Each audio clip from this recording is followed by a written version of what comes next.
ഏഴാം ക്ലാസ്സിലെ social സയൻസിലെ medieval ഇന്ത്യയുടെ 4ാമത്തെ പാർട്ട് വീഡിയോ ആണിത്. അപ്പോൾ ഇതിനകത്ത് ക്വസ്റ്റ്യൻ ആൻഡ് ആൻസേഴ്സ് മാത്രമാണ് ഉൾക്കൊള്ളിച്ചിട്ടുള്ളത്. അപ്പോൾ ആദ്യത്തെ 3 വീഡിയോസിലും ഈ ക്വസ്റ്റ്യൻ ആൻഡ് ആൻസേഴ്സ് ആണ്. അപ്പോൾ ഈ ഒരു പാർട്ടോട് കൂടി ഈ യൂണിറ്റ് കംപ്ലീറ്റ് ചെയ്യാണ്. ഇനി ഇതിൻ്റെ എക്സ്റ്റെൻഡഡ് ആക്ടിവിറ്റീസ് മാത്രമേ ചെയ്യാനുള്ളൂ. അത് അടുത്തൊരു വീഡിയോ ആയിട്ട് ചെയ്യുന്നതാണ്. First question, dash kingdom is known as the city of victory. ഏത് രാജവംശമാണ് സിറ്റി ഓഫ് വിക്ടറി എന്നറിയപ്പെടുന്നത്, വിജയത്തിൻ്റെ നഗരം എന്നറിയപ്പെടുന്നത്? Answer Vijayanagara. City of victory എന്നറിയപ്പെടുന്നത് ഏത് കിങ്ഡം ആണെന്ന് ചോദിച്ചാലും വിജയനഗര. സിറ്റി ഓഫ് വിക്ടറി എന്നറിയപ്പെടുന്ന സിറ്റി ഏതെന്ന് ചോദിച്ചാലും Vijayanagara. The city Vijayanagara was destroyed in, അതായത് ഈ വിജയനഗര എന്ന സിറ്റി ഡെസ്ട്രോയ് ചെയ്ത് നശിപ്പിക്കപ്പെട്ടത് എന്നാണെന്ന്. CE 1565 1565 വിജയനഗര സാമ്രാജ്യം നശിപ്പിക്കപ്പെട്ടത്. Which is the historical monument inscribed on the ₹50 currency note. അതായത് 50 രൂപ കറൻസി നോട്ടിൽ കണ്ടിട്ടുണ്ടാവുമല്ലോ എല്ലാവരും. ഈ 50 രൂപ കറൻസി നോട്ടിൻ്റെ ബാക്കിൽ ഒരു ഫിഗർ ഉണ്ട്, ഒരു പിക്ചറുണ്ട്. അത് എന്തിൻ്റെ പിക്ചറാണ് എന്നാണ് ചോദ്യം. ആൻസർ ഹംപി. ഹംപിയുടെ പിക്ചറാണ് ഈ 50 രൂപ നോട്ടിൻ്റെ ബാക്കിൽ ഉള്ളത്. അടുത്തതൊരു പോയിൻ്റായിട്ട് എഴുതിയേക്കുന്നതാണ് കേട്ടോ. In 1800 the ruins of Hampi were discovered by English East India Company officer Colonel Mackenzie. അതായത് 1800 ഈ ഹംപിയെ ഡിസ്കവർ ചെയ്തത്, അതായത് ഹംപിയെ കണ്ടെടുത്തത്. ആരാ കണ്ടെടുത്തത്? ഈസ്റ്റ് ഇന്ത്യ കമ്പനിയുടെ ഓഫീസറായിരുന്ന കേണൽ മക്കൻസി. അപ്പോൾ കേണൽ മക്കൻസി എന്ന് പറഞ്ഞാൽ ഈസ്റ്റ് ഇന്ത്യ കമ്പനിയുടെ ഓഫീസറാണ് ഹംപിയുടെ അവശിഷ്ടങ്ങൾ, റൂയിൻസ് ഓഫ് ഹംപി, ഹംപിയുടെ അവശിഷ്ടങ്ങൾ 1800 കണ്ടെടുത്തത്. Who was the famous ruler of Vijayanagara kingdom? Vijayanagara കിങ്ഡത്തിലെ ഫേമസ് ആയിട്ടുള്ള റൂളർ ആരാണ്? കൃഷ്ണദേവരായ. അടുത്തത് വേറൊരു ക്വസ്റ്റ്യൻ ചോദിക്കുകയാണ്, who was the powerful ruler of Vijayanagara kingdom? അതാരാണ്? അതും കൃഷ്ണദേവരായ തന്നെയാണ് കേട്ടോ. അടുത്ത question, list out the present day Indian states included in the city of Vijayanagara. Vijayanagara സാമ്രാജ്യം വ്യാപിച്ചിരുന്ന ഇപ്പോഴത്തെ ഇന്ത്യയിലെ സ്റ്റേറ്റ്സ് ഏതൊക്കെയാണെന്ന്, ഏതൊക്കെ സ്റ്റേറ്റ്സിലാണ് ഈ വിജയനഗര സാമ്രാജ്യം വ്യാപിച്ചിരുന്നത്? ആൻസർ കർണാടക, തമിഴ്നാട്, ആന്ധ്രാപ്രദേശ്, തെലങ്കാന. കർണാടക, തമിഴ്നാട്, ആന്ധ്രാപ്രദേശ്, തെലങ്കാന എന്നീ 4 സ്റ്റേറ്റ്സിലായിട്ടാണ് വിജയനഗര സാമ്രാജ്യം വ്യാപിച്ചിരുന്നത്. ഹു ഫൗണ്ട് എന്നാണ്. Who found the Vijayanagara empire? Vijayanagara സാമ്രാജ്യത്തിൻ്റെ സ്ഥാപകർ ആരൊക്കെയാണ്? ഹരിഹര ആൻഡ് ബുക്ക. ഹരിഹര ആൻഡ് ബുക്ക ആണ് ഈ വിജയനഗര സാമ്രാജ്യം ഫൗണ്ട് ചെയ്തത്, അല്ലെങ്കിൽ അവൻ്റെ സ്ഥാപകർ എന്നറിയപ്പെടുന്നത്. എന്നാണ്? 1336 CE എന്ന് വെച്ചാൽ കോമൺ എറ എന്നാണ് കേട്ടോ. അപ്പോൾ CE 1336 ഹരിഹരനും ബുക്കനും ചേർന്ന് വിജയനഗര സാമ്രാജ്യം ഫൗണ്ട് ചെയ്തത്, അല്ലെങ്കിൽ അത് സ്ഥാപിച്ചത്. ഇനി ഇതെന്നാണ് നശിപ്പിക്കപ്പെട്ടത്? നമ്മൾ നേരത്തെ പഠിച്ചു. അത് എന്നാണ്? 1565 ഇത് നശിപ്പിക്കപ്പെട്ടു. പിന്നീട് ഇതിൻ്റെ അവശിഷ്ടങ്ങൾ കണ്ടെടുത്തത് എന്നാണ്? 1800 കേണൽ മക്കൻസിയാണ് ഇതിൻ്റെ അവശിഷ്ടങ്ങൾ കണ്ടുപിടിച്ചത്. Okay. What were the 4 dynasties of Vijayanagara empire? Vijayanagara എംപയറിൽ 4 ഡൈനാസ്റ്റീസ് ഉണ്ടായിരുന്നു, 4 രാജവംശങ്ങളുണ്ടായിരുന്നു. അത് ഏതൊക്കെയാണ് എന്നാണ് ചോദിച്ചേക്കുന്നത്. ഏതൊക്കെയാണ്? അപ്പോൾ ഇവിടെ നിങ്ങൾ മനസ്സിലാക്കേണ്ട ഒരു കാര്യം എന്ന് പറഞ്ഞാൽ, വിജയനഗര രാജാക്കന്മാർ എന്നറിയപ്പെടുന്നത് 4 രാജവംശങ്ങൾ ചേർന്നതാണ്. ഈ രാജവംശങ്ങൾ അല്ലെങ്കിൽ ഡൈനാസ്റ്റീസ് ഏതൊക്കെയാണ്? Sangama dynasty, Saluva dynasty, Tuluva dynasty, Aravidu dynasty. ഇങ്ങനെ 4 ഡൈനാസ്റ്റീസ് അല്ലെങ്കിൽ 4 രാജവംശങ്ങൾ ചേർത്ത് നമ്മൾ പറയുന്നതാണ് വിജയനഗര രാജാക്കന്മാർ എന്ന് പറയുന്നത്. ഇനി ഇത് ഓരോന്നും സ്ഥാപിച്ച ആൾക്കാർ. അപ്പോൾ വിജയനഗര സാമ്രാജ്യത്തിൻ്റെ സ്ഥാപകർ ആര് എന്നൊരു ക്വസ്റ്റ്യൻ വരുമ്പോൾ ഫസ്റ്റ് സ്ഥാപിച്ച ഡൈനാസ്റ്റി അല്ലെങ്കിൽ ഫസ്റ്റ് സ്ഥാപിച്ച സംഗമ ഡൈനാസ്റ്റിയാണ്. ഈ സംഗമ ഡൈനാസ്റ്റി സ്ഥാപിക്കപ്പെട്ടത് ആരൊക്കെയായിരുന്നു? ഹരിഹരനും ബുക്കനും. ഹരിഹര ആൻഡ് ബുക്ക. അപ്പോൾ നമ്മൾ പറയാനുള്ളത് വിജയനഗര സാമ്രാജ്യത്തിൻ്റെ ഫൗണ്ടേഴ്സ് അല്ലെങ്കിൽ സ്ഥാപകർ എന്ന് പറയുന്നത് ഹരിഹരനും ബുക്കനുമാണ്. അപ്പോൾ അവർ ഏത് രാജവംശത്തിൽപ്പെട്ടതായിരുന്നു? അവർ സംഗമ രാജവംശത്തിൽ അല്ലെങ്കിൽ സംഗമ ഡൈനാസ്റ്റിയിൽപ്പെട്ടവരായിരുന്നു. മനസ്സിലായല്ലോ? അപ്പോൾ വിജയനഗര എംപയറിൽ 4 ഡൈനാസ്റ്റീസ്, 4 രാജവംശങ്ങൾ ഉൾപ്പെടുന്നുണ്ട്. ഏതൊക്കെയാണ്? സംഗമ ഡൈനാസ്റ്റി, സംഗമ രാജവംശം; സലുവ ഡൈനാസ്റ്റി, സലുവ രാജവംശം; തുളുവ ഡൈനാസ്റ്റി, തുളുവ രാജവംശം; അരവിഡു ഡൈനാസ്റ്റി, അരവിഡു രാജവംശം. ഇനി ഇതിൻ്റെ അകത്തുള്ള രാജാക്കന്മാരെയാണ് നമ്മൾ നോക്കുന്നത്. സംഗമ രാജവംശത്തിൽ അല്ലെങ്കിൽ സംഗമ ഡൈനാസ്റ്റിയിലെ ഹരിഹര ആൻഡ് ബുക്ക, ഹരിഹരനും ബുക്കനും. ഇനി സലുവ ഡൈനാസ്റ്റിയിൽ നരസിംഹ സാലുവ, തുളുവ ഡൈനാസ്റ്റിയിൽ വീരനരസിംഹൻ കൃഷ്ണദേവരായർ. അപ്പം കൃഷ്ണദേവരായർ ഏത് രാജവംശത്തിൽ അല്ലെങ്കിൽ ഏത് ഡൈനാസ്റ്റിയിൽ ഉൾപ്പെട്ട ആളാണ്? തുളുവ ഡൈനാസ്റ്റി. അപ്പോൾ ഏറ്റവും പ്രഗത്ഭനായ, വിജയനഗരത്തിലെ ഏറ്റവും പ്രഗത്ഭനായ, ഏറ്റവും പവർഫുള്ളായ ഒരു രാജാവായിരുന്നു കൃഷ്ണദേവരായർ. അദ്ദേഹം തുളുവ ഡൈനാസ്റ്റിയിലാണ് ഉൾപ്പെട്ടത്. അടുത്തത് അരവിഡു ഡൈനാസ്റ്റി. അരവിഡു ഡൈനാസ്റ്റിയിൽ തിരുമല പിന്നെ വെങ്കിട ഫസ്റ്റ്. തിരുമല പിന്നെ വെങ്കിട ഫസ്റ്റ്, ഇങ്ങനെ രണ്ടുപേര്. ഓക്കെ ആണല്ലോ. അപ്പോൾ നേരത്തെ നമ്മൾ പഠിച്ച ആ ഒരു ടേബിൾ ഉണ്ടല്ലോ, അതിൽ നിന്നുള്ളൊരു ക്വസ്റ്റ്യൻ ആണ്. Who found Saluva dynasty? Saluva dynasty found ചെയ്തത് ആരാണ്?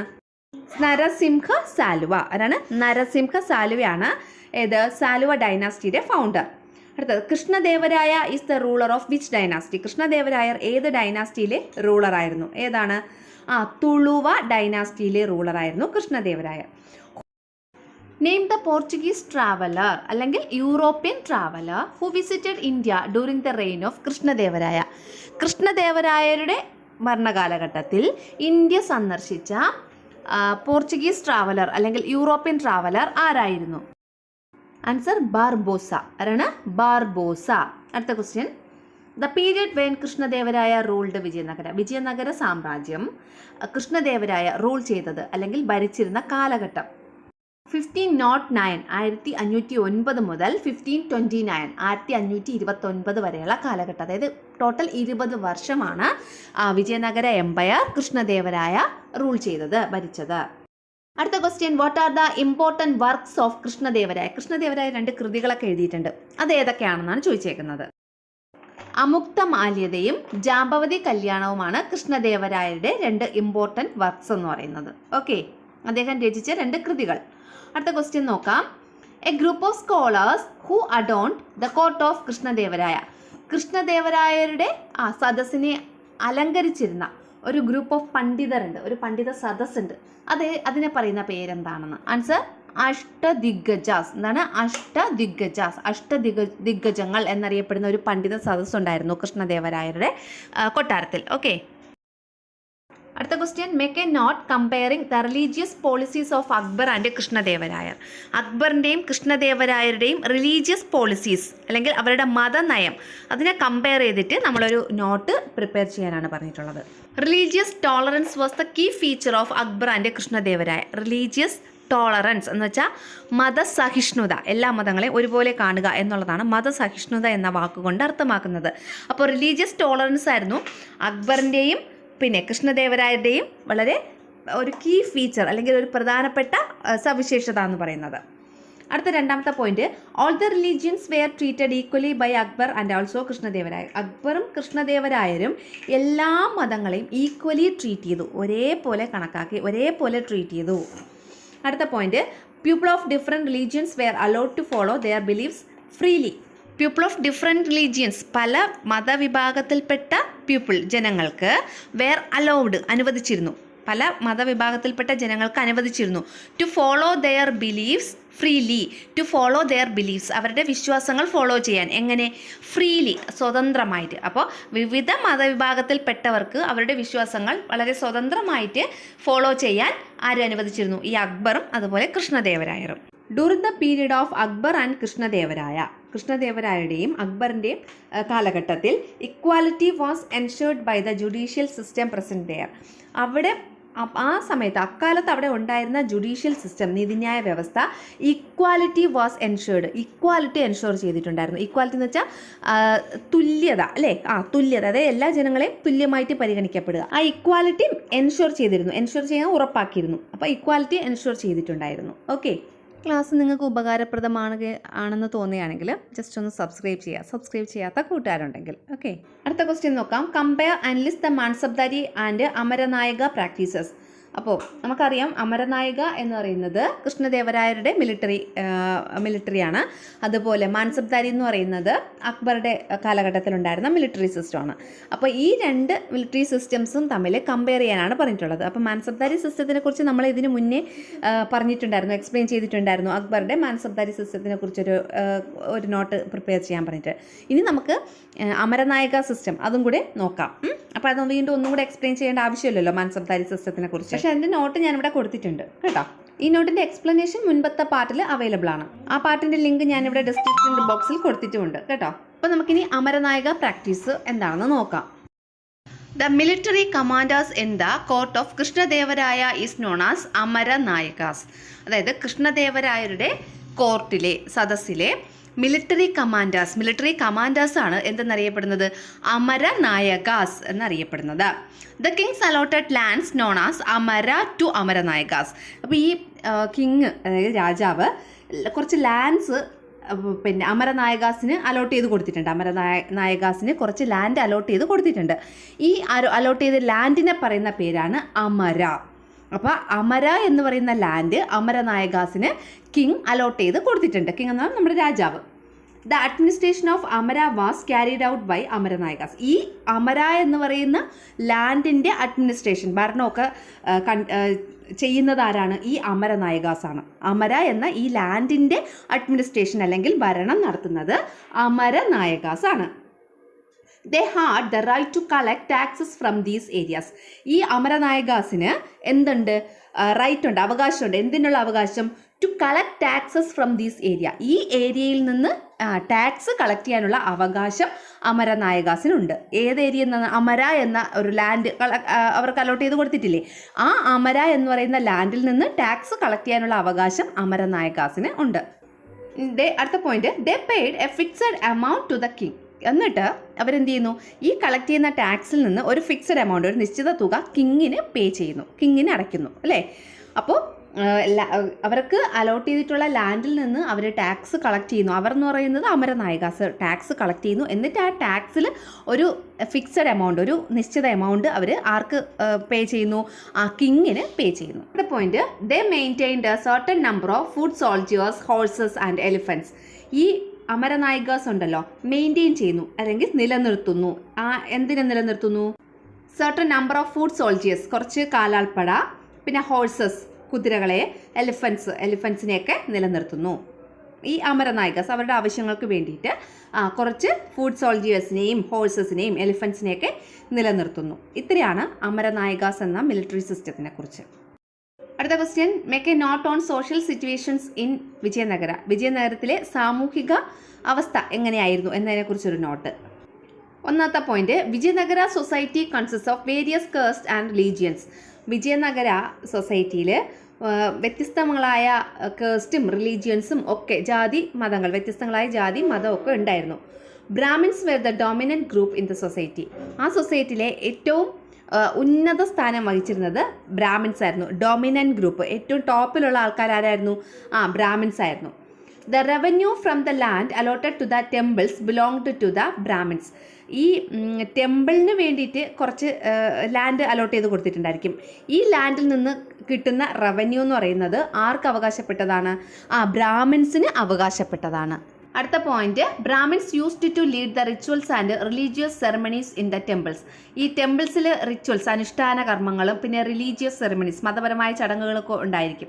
ഈ ചടങ്ങുകളിലൊക്കെ ലീഡ് ചെയ്യുന്നത്, നേതൃത്വം വഹിക്കുന്നത് ആരായിരുന്നു? ബ്രാഹ്മിൻസ് ആയിരുന്നു.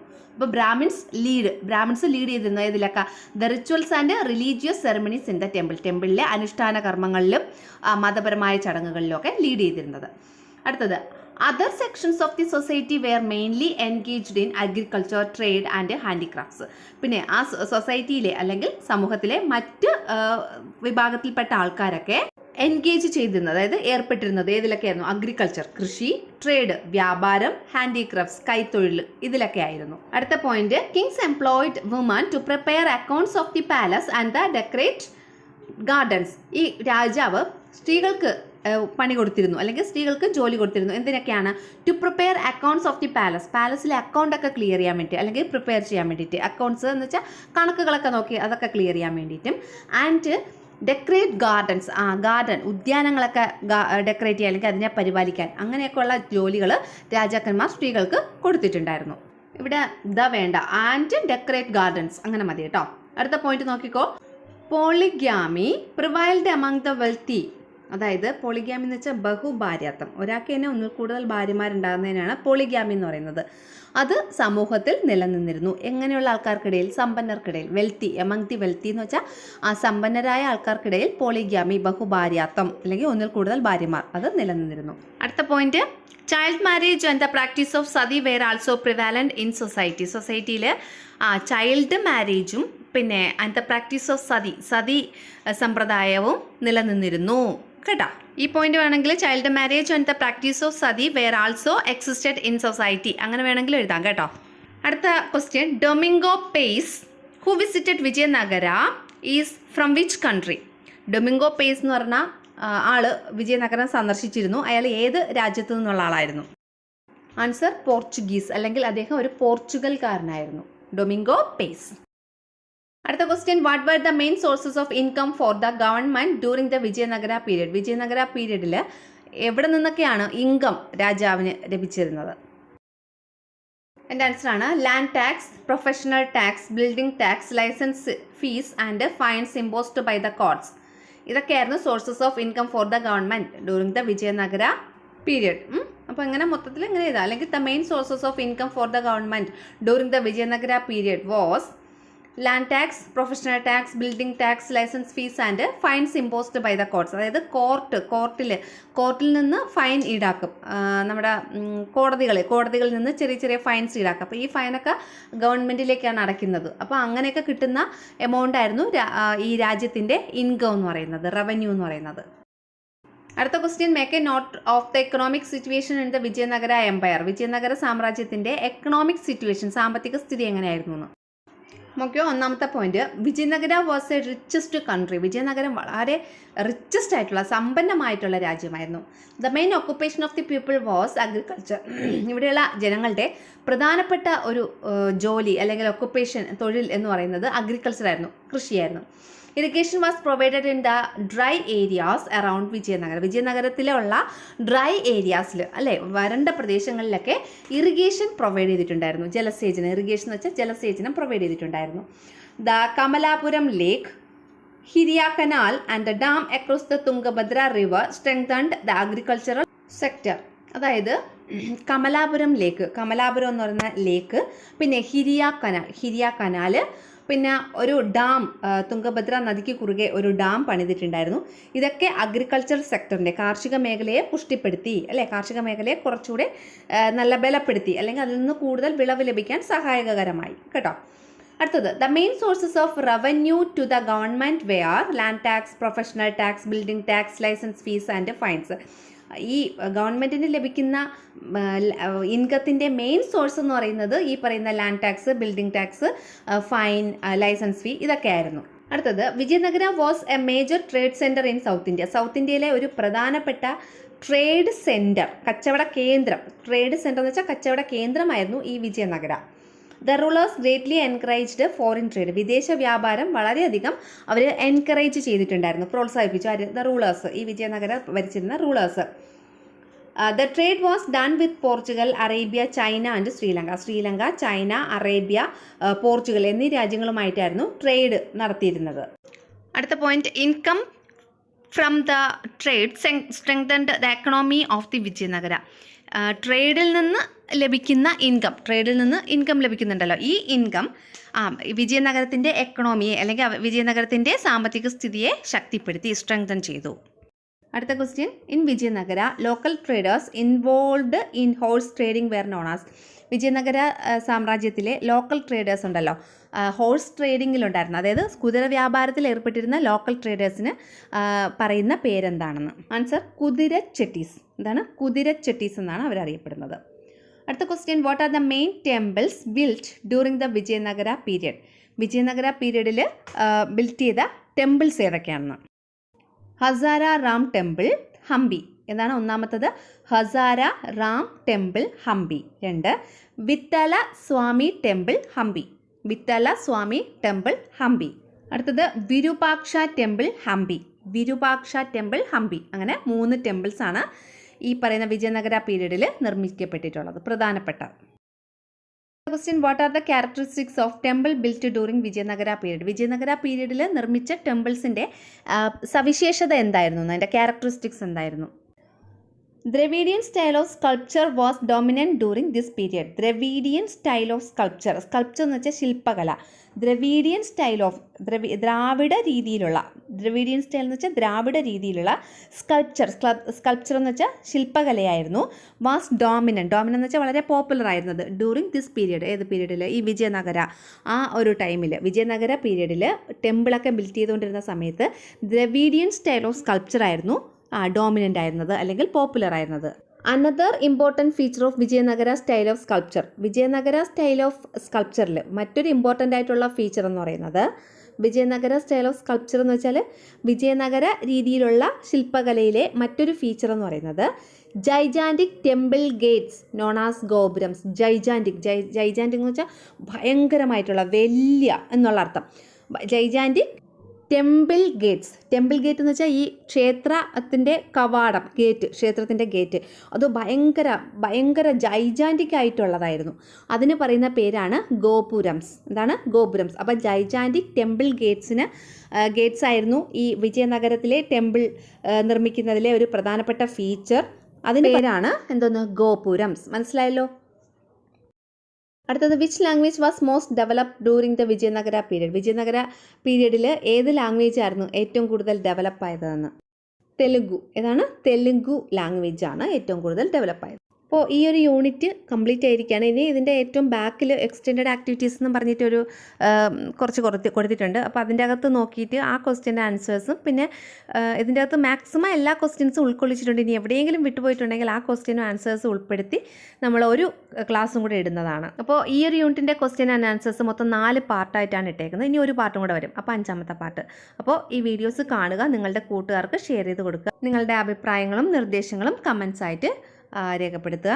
പിന്നെ നമ്മുടെ വീഡിയോ ഒന്ന് ലൈക്ക് ചെയ്യുക. Thank you. ആരെങ്കിലും സബ്സ്ക്രൈബ് ചെയ്യാത്തവരുണ്ടെങ്കിൽ ജസ്റ്റ് ഒന്ന് സബ്സ്ക്രൈബ് ചെയ്യുക, പുതിയ വീഡിയോസ് ഇതേപോലെ നിങ്ങൾക്ക് കിട്ടുന്നതിന് വേണ്ടിയിട്ട്. ഓക്കെ.